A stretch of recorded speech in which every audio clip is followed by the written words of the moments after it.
بسم اللہ الرحمن الرحیم۔ 28 رجب کو میرے مولا حسین علیہ السلام نے مدینہ چھوڑا،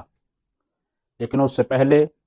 جب ولید کے دربار میں میرے مولا حسین علیہ السلام کو بلایا گیا تو وہاں پر میرے مولا نے تاریخی جملے ارشاد فرمائے انا اہل بیت النبوہ، ہم نبوت کے گھرانے والے ہیں، ومعدن الرسالہ، اور رسالت کی ہم کان ہیں، ومختلف الملائکہ، اور ملائکہ کے آنے جانے کی جگہ ہیں۔ یعنی میرے مولا نے پہلا جملہ جو ارشاد فرمایا انا اہل بیت النبوہ، ہم نبوت کے گھرانے والے ہیں، یہ نہیں فرمایا کہ ہم نبی کے گھرانے والے ہیں، جبکہ وہ جملہ بھی صحیح ہے، لیکن نبوت کا کہہ کر میرے مولا نے واضح کر دیا کہ جس نبی کو بھی نبوت کا تاج پہنایا گیا وہ ہمارے گھر سے پہنایا گیا۔ اور پھر فرمایا وَمَعْدِنُ الرِّسَالَہ، اور آپ جانتے ہیں کہ 313 رسول ہیں، فرمایا کہ جس کو بھی تاج رسالت ملا وہ بھی ہمارے ہاں سے، کیونکہ معدن الرسالہ ہم ہیں، یعنی رسالت کی کان ہم ہیں، یعنی رسالت ہمارے ہاں سے پھیلتی ہے، دنیا والوں کائنات کو ملتی ہے۔ اور پھر اس کے بعد فرمایا وَمُخْتَلَفُ الْمَلَائِکَہ، اور ہم وہ ہیں کہ جو مختلف الملائکہ ہیں، یعنی جس پر ملائکہ کا آنا جانا لگا رہتا ہے۔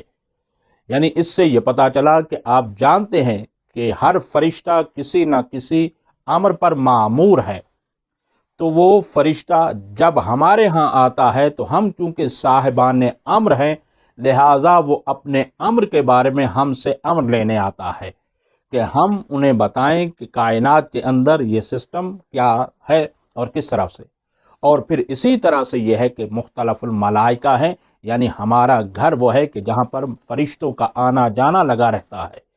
اور اس طرح سے آنا جانا لگا رہتا ہے کہ کبھی کوئی آ کر فرشتہ ہمارے ہاں چکی چلا رہا ہے، کبھی کوئی آ کر ہمارے ہاں جھولا جھولا رہا ہے۔ یہ ظاہری زندگی تو اپنے مقام پر، حتیٰ کہ روایات میں ملتا ہے کہ آج بھی میرے مولا حسین کے حرم پر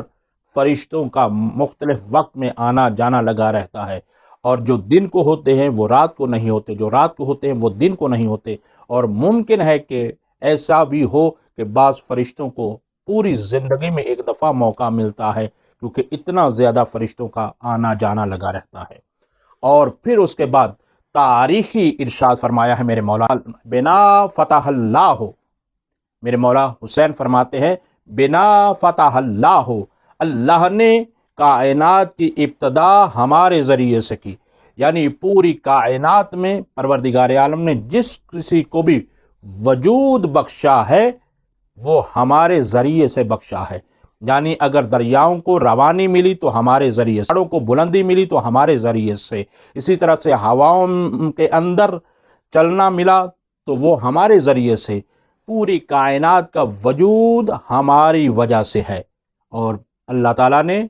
پوری کائنات کو ہماری وجہ سے خلق فرمایا۔ اور پھر اس کے بعد فرمایا وَبِنَا خَتَمَ اللَّهُ، اور اللہ تعالیٰ ہمارے ذریعے سے کائنات کا خاتمہ کرے گا، یعنی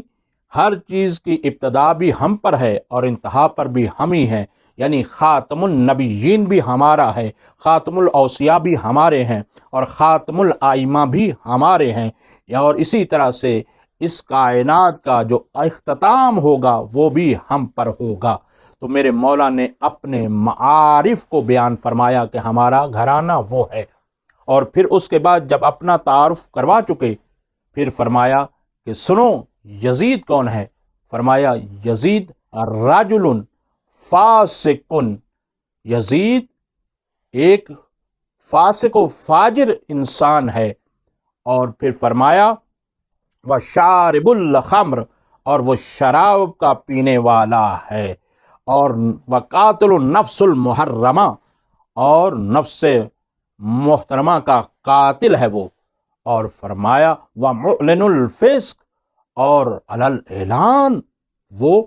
فسق و فجور کرتا ہے، گناہ کرتا ہے۔ جب اپنا بھی تعارف کروا دیا اور اپنے بالمقابل آنے والے یزید کا بھی تعارف کروا دیا، پھر اس کے بعد میرے مولا نے پھر تاریخی جملہ ارشاد فرمایا فرمایا مثلی لا یبایع مثلا، یاد رکھو مجھ جیسا کبھی بھی اس جیسے کی بیعت نہیں کرے گا۔ یہ کہہ کر میرے مولا نے ماضی کو بھی روشن کیا، حال کو بھی روشن کیا اور مستقبل کو بھی روشن کر دیا، یعنی بتا دیا کہ کبھی بھی آدم سے لے کر خاتم تک کبھی بھی ہم میں سے کسی نے، مجھ جیسے نے کبھی بھی باطل کی بیعت نہیں کی، اور میرے جد رسول اللہ سے لے کر، میرے بابا علی مرتضیٰ سے لے کر، میرے بھائی حسن مجتبیٰ سے لے کر مجھ تک کبھی بھی کسی نے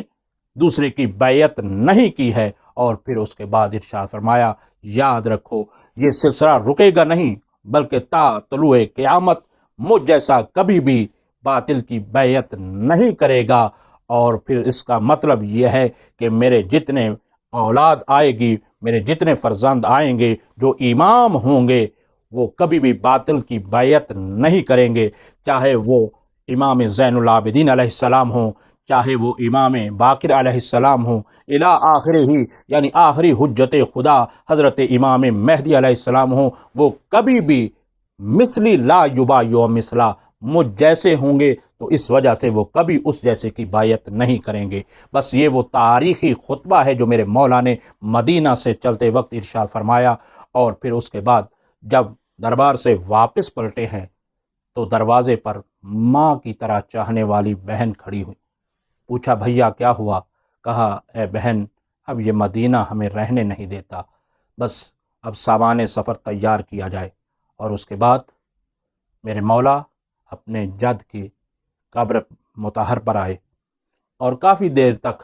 راز و نیاز کرتے رہے، اور یہ کہہ کر میرے مولا چلے ہیں، فرمایا جنگل میں دل کے ٹکڑوں کی بستی بسائے گا، نانا حسین اب نہ مدینے میں آئے گا۔